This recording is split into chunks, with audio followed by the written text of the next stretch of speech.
এটা হচ্ছে drawing room. দেখেন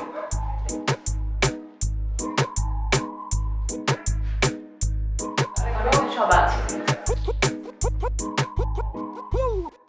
ভেরি নাইস ভাই, আপনার বাসাটা আমার খুব পছন্দ হয়েছে। শুনুন, আপনার একা থাকার জন্য পারফেক্ট একটা জায়গা। আমি একাই থাকবো, আসলে আমার এরকম একটা সিমসাম বাসা দরকার ছিল। আপনি কি করেন, মানে চাকরি নাকি ব্যবসা?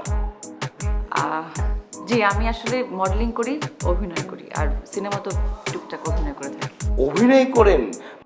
মানে অভিনয়ের শিল্পীর কথা শোনার সঙ্গে সঙ্গে আমার কিন্তু মনে পড়ে গেল আমার বন্ধুর কথা। মানে আমার বন্ধু, মানে এফডিসি ডিরেক্টর, ও কিন্তু আমাকে সাংঘাতিকভাবে অভিনয় শিল্পী এগুলো বুঝিয়ে দেয়। সত্যি আমার খুব ভালো লাগছে।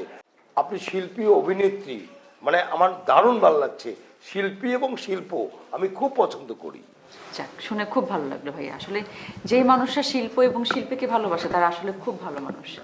ভাইয়া, আমি আসলে বলতে চাচ্ছিলাম কি, আমি এই মাসে আপনার বাসায় উঠতে যাচ্ছি, একটু আর্জেন্সি আছে। কোনো সমস্যা নেই, আপনি যখন মনে করবেন তখনই চলে আসবেন, আমি প্রস্তুত। ভাইয়া, আরেকটা মানে কথা ছিল, যদি কিছু মনে না করেন।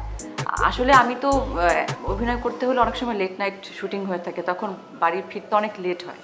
আপনার আবার দারোয়ান নেই আমি খেয়াল করলাম, তাহলে গেটটা খোলার একটু প্রবলেম হয়ে যেতে পারে আসলে।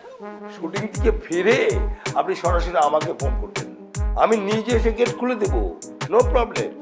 আপনাকে ফোন করব? হ্যাঁ, কোনো চিন্তা নাই, আমাকে ফোন করে দিবেন। সো সুইট অফ ইউ ভাইয়া, আসলে আপনি অনেক ভালো মানুষ।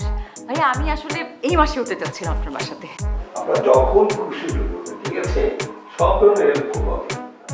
আজকে আসি। নিশ্চয়ই।